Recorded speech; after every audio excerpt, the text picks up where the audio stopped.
Welcome back, everyone, to another episode of Fragomen FC, Passport to North America 2026. I'm here with my trusty colleagues, Jake Minster in Boston, Sergio Flores in Mexico City. Hello, guys.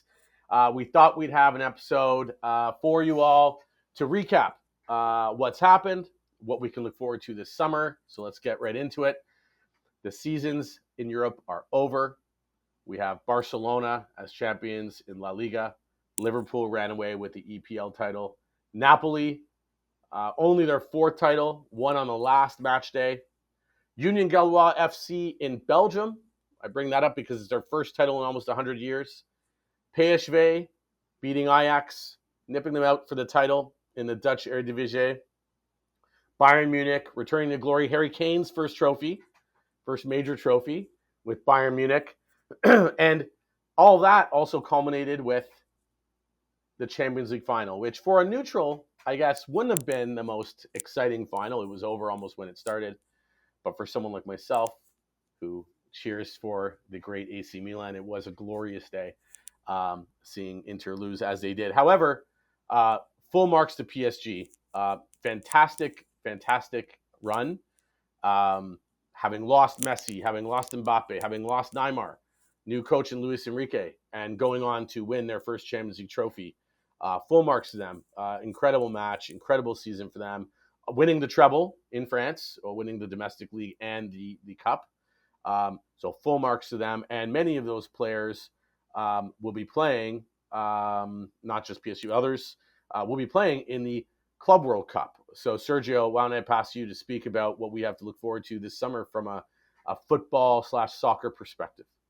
Sure thing, Rick, and glad to be back again. The three amigos together with Jake. Nice to be all around. And I've been looking at the sky, guys, to see if something's falling down because Hurricane winning a title, Heung-Min Son winning a title as well. It's just outstanding. And yes, the PSG probably ended the Champions League in the first couple of minutes. It was a great play for the first goal, and everything went downhill from there. I know that you root for Milan, but Inter, I think they gave it their all with Barca. It was a great semifinal, but unfortunately they were either tired or I don't know what happened, but 5-0. It's the first time that it has happened in the Champions League The most ever. lopsided result in Champions League final history. It has been so. Right now, there's nothing to do there but just gather the pieces for the Inter because it's being deconstructed. Inzaghi is going to Al Hilal. He couldn't refuse an offer of 26 million per season. A lot of players might be going down as well, so we'll see what happens with that. And they will be playing in the Club World Cup, the Group E, together with River and Mexican team Monterrey. So we're looking forward to that. There's also Pachuca from Mexico. We were super excited to see if America was also going to be able to go to the cup, but unfortunately they were beaten by LA. It was a good game. The team had a very, very, very fast player, and we got out. But it will be a very, very interesting cup to see. Not only because also Real Madrid, it's now joining Xabi Alonso. So we're all wondering how will be about how the team's going to act, how Mbappe, Rodrigo, and Bean are going to act with him, but also the groups of death, like we talked about.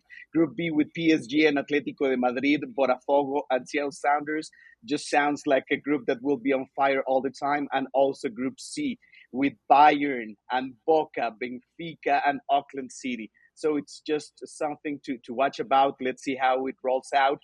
And it will be very interesting to know what happens in the end. Uh, Other than that, I think that Jake has some news for us. So, Jake, I give the floor to you.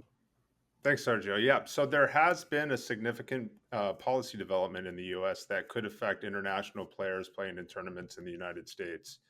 So on June 4th, a new presidential proclamation was signed restricting or suspending entry of nationals from 19 different countries.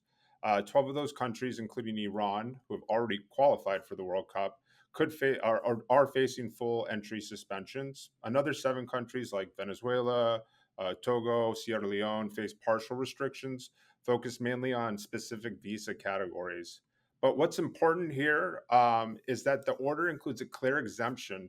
Athletes, coaches, essential support staff, and even immediate relatives are going to be exempt if they're traveling to the U.S. for the World Cup, the Olympics, or any other major sporting event designated by the Secretary of State. We don't know how this is going to impact the Club World Cup since it's not explicitly mentioned, and the ongoing MLS season, given that many of the MLS players are currently outside of the U.S. playing for their countries for qualification for the World Cup. Clubs, federations, and advisors are really going to want to stay on top of this and look into visa status and travel timing. Excuse me. We'll keep tracking developments and speak with members of Fragomen's government relations teams as well as our concert practice team, especially as the tournament logistics move into high gear here. So there's a lot to catch up on. There's a lot to report on, and I think we're excited to provide some of those details in some of our future episodes. And that's a great segue to talk about what we have on tap. We'll be talking to you this summer. We'll be coming back to you at the end of the Club World Cup, and by then we'll be right in the mix of European World Cup qualifying.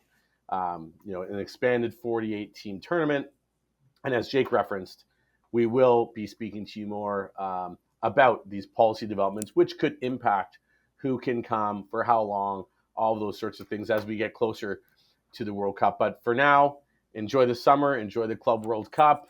Let's revel in the championships that have been won and the qualification to come. So with that, we'll see you soon.